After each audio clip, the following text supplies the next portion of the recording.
hot 두고 hot 두고 hot on hot 두고 hot 두고 hot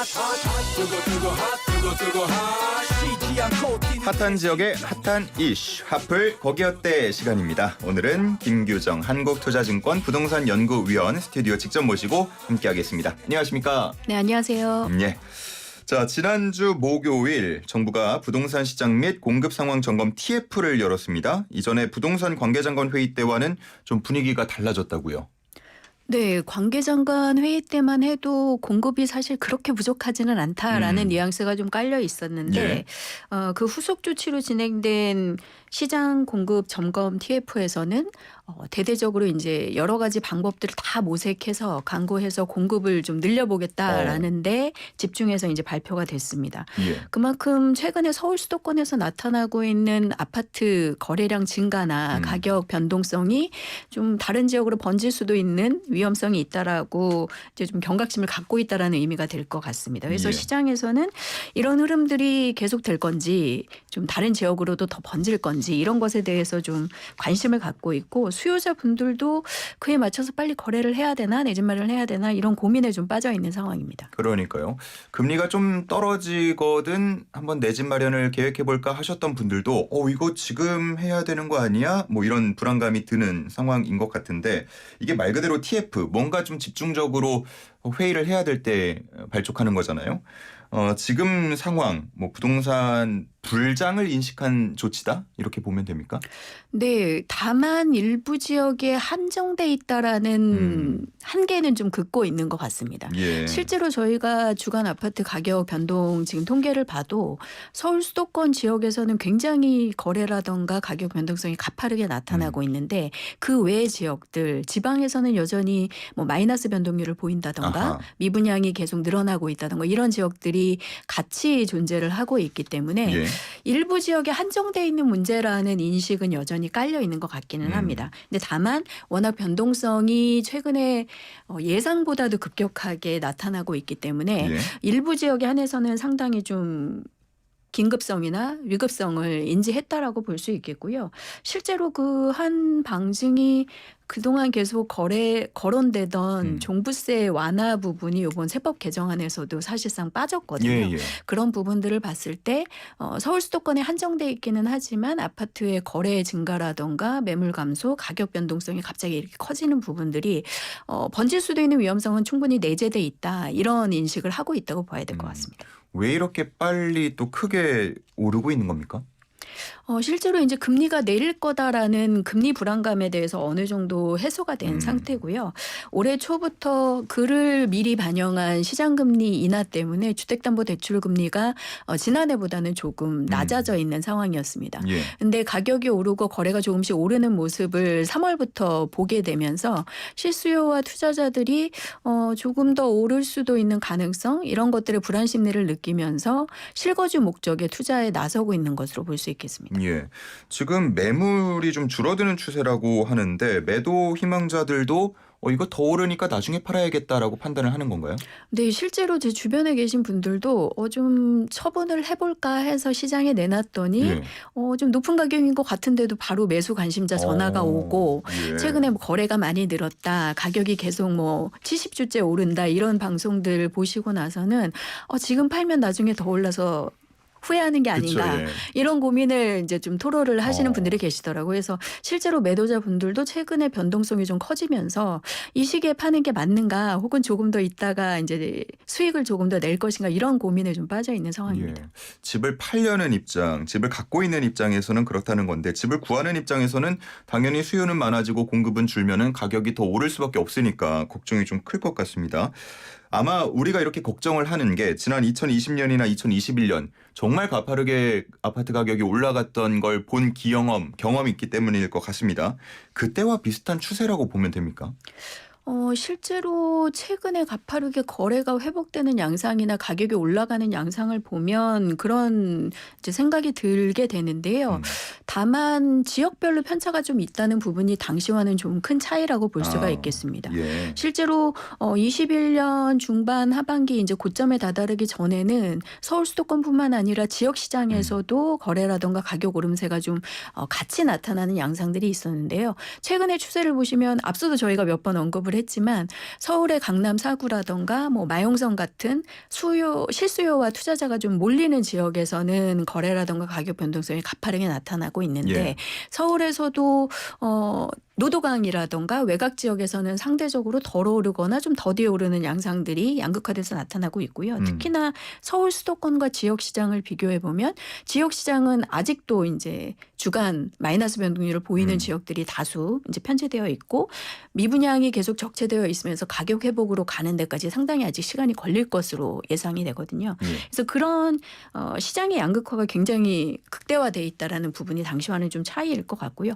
다만 서울 수도권 지역에서는 사실 최근에 좀 무서울 정도로 거래라든가 가격 변동성이 좀 커진 게 사실입니다. 대표적으로 최근에 이제 강남 4구 쪽이 계속해서 직전 고점을 넘어선 거래들이 나오고 있는데 특히 최근에 이제 재건축이 거의 마무리 단계에 이제 돌입하기 시작하면서 가격이 좀 높게 형성돼 있는 서초 같은 경우에는 평당 거래 가격이 이제 거의 1억대 정도의 거래 사례들이 이제 간간히 계속 좀 나오고 있는 상황이거든요. 그런 평당 얼마 정도에 거래됐다 이런 사례들이 지역의 이제 인프라 격차를 두고 계속 따라가는 양상들이 강남권이나 서울의 투자 선호 지역에서는 나타나고 있어서 올해 연간 누적 상승률로 봤을 때 강남권은 이제 거의 한 2%대 가까이 좀 다가가고 있는 상황이거든요. 예. 그래서 그런 것들이 좀 주목해서 볼 부분이고요.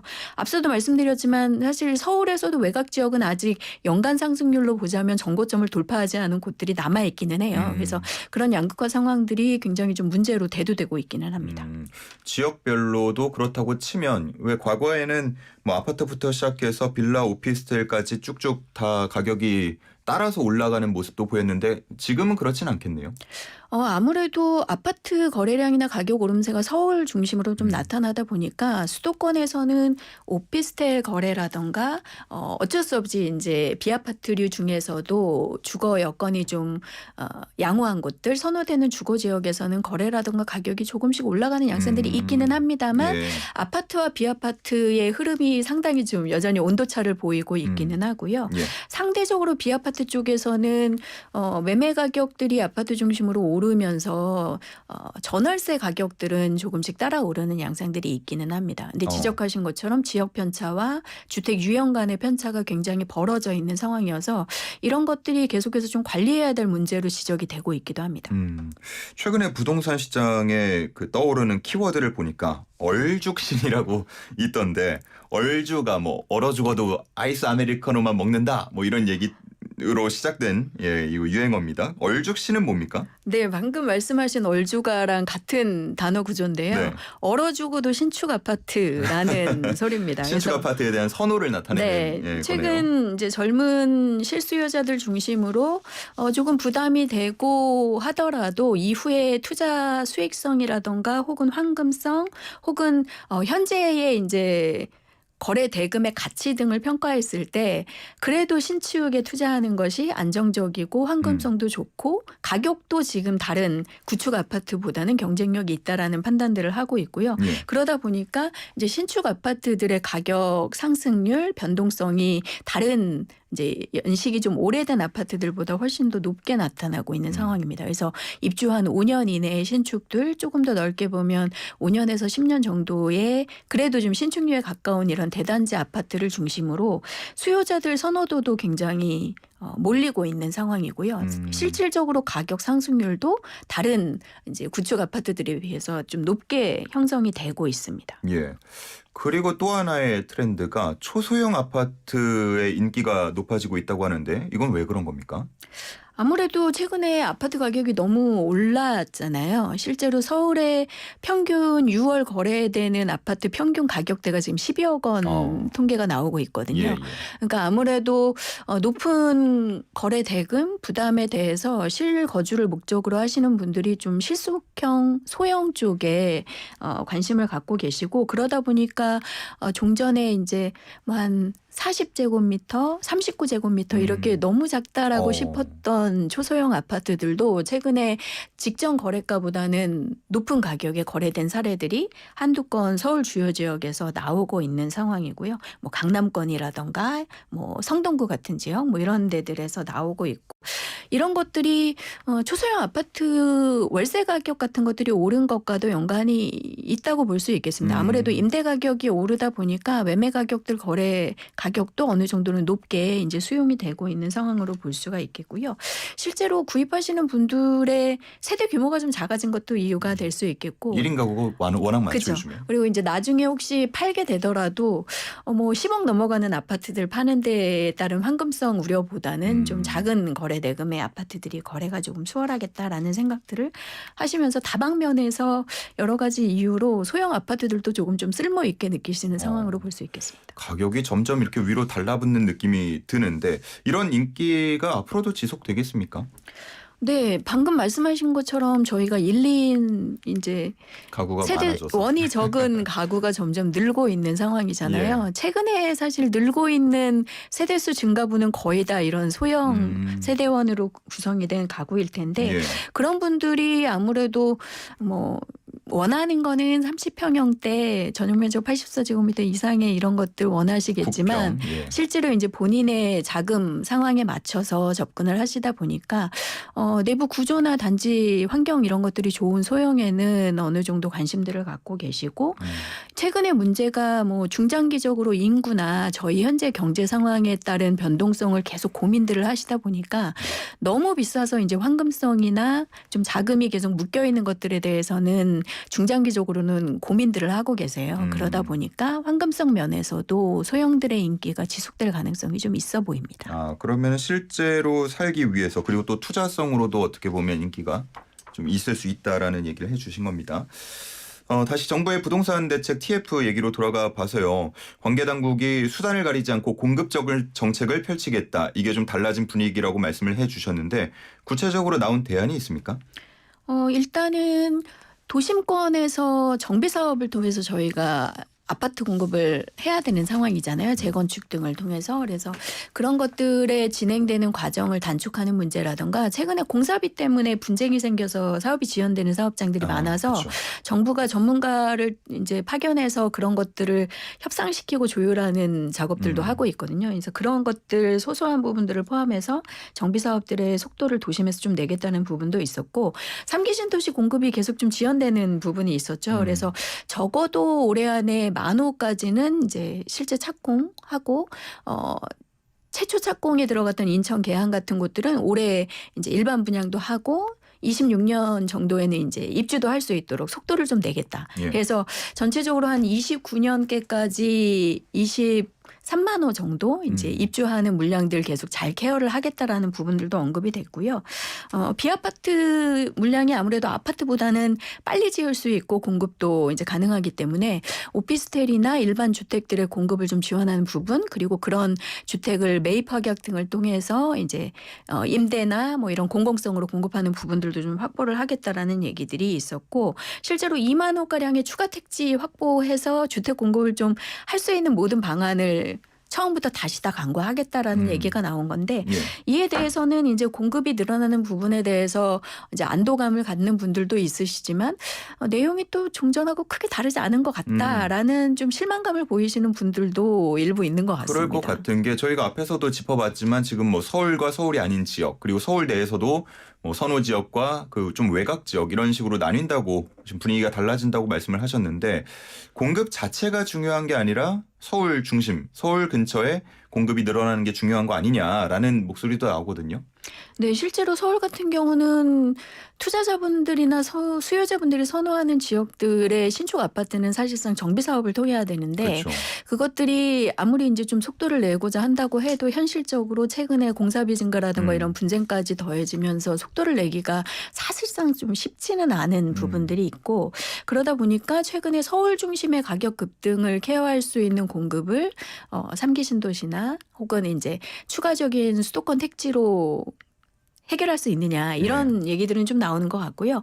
근본적으로 공급 대책을 계속 빨리 한다고 발표는 하지만 실제로 빨라지지는 않는 것 같다라는 실망감들이 좀 있으신 것 같아요. 그동안 3기 신도시 공급도 원래는 한 26년께에는 다들 좀 입주를 하고 있는 모양새가 여기저기서 나타나야 되는데 지금으로서는 거의 한 30년 정도나 돼야 이제 입주가 되는 상황으로 좀 지연이 되고 있다 보니까 공급 대책 발표를 해도 실제 공급되는 데까지 시간이 소요될 수밖에 없는 데다가 그동안 전반적으로 속도가 좀 나지 않았었기 때문에 이것보다는 실질적으로 좀 더 구체적으로 이런 추격 매수를 할 수도 있는 불안 심리를 갖고 있는 수요자들을 진정시킬 수 있는 대책이 좀 있었으면 좋겠다라는 얘기들이 나오고 있습니다.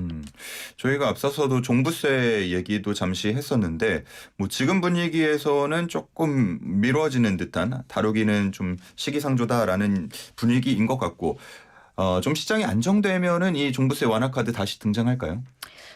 그럴 수 있겠지만 당분간 제가 봤을 때는 추가로 완화되거나 폐지되거나 좀 쉽지는 않아 않겠다. 보입니다. 아무래도 저희가 이제 서울 수도권 쪽에서 나타나고 있는 가격 변동성이나 이런 불안 심리 같은 것들이 지금 3주택 이상 다주택자에 대해서 중과세율이 남아있는 부분을 이제 없애는 것에 대해서 논의가 그동안 되었다가 이제 빠진 건데 그런 부분으로 실제로 그러면 완화하거나 폐지하면 서울의 집값이 안정될 것인가 이런 거에 대해서는 사실은 좀 다들 아직은 좀 확신이 없는 상황인 거죠. 그리고 알고 계신 것처럼 종부세가 지방세수, 지방 재정 지원하는 이제 자료로 쓰였었기 때문에 그런 부분에 대한 대안도 없어서 실질적으로 최근처럼 좀 갑론을박이 있는 상황에서는 빠르게 뭐 완화되거나 폐지되기는 좀 쉽지 않아 보이는 부분입니다. 짧게요. 앞서서 그 지방 같은 경우 온도차 있다고 말씀해 주셨는데 이렇게 지방 아파트 가격 하락 이어지고 미분양 상황 이어지면 건설업 위기까지 확대될 가능성도 있습니까? 실제로 건설 시장 시행사 쪽에서는 최근에 PF 구조조정 때문에 유동성 위기가 좀 올라오고 있는 곳들이 많이 생기긴 했고요. 본격적인 구조조정 이후에 상당한 위기도 좀 예상이 됩니다. 특히 지방에서는 지금 중공업 미분양이 계속 늘고 있기 때문에 지역시장 중심의 사업장을 갖고 있는 시행사나 건설 공급 업체들의 위기가 하반기부터 내년까지도 좀 이어질 가능성이 있습니다. 알겠습니다. 자, 오늘은 여기까지 듣겠습니다. 김규정 한국투자증권 부동산 연구위원이었습니다. 고맙습니다. 감사합니다.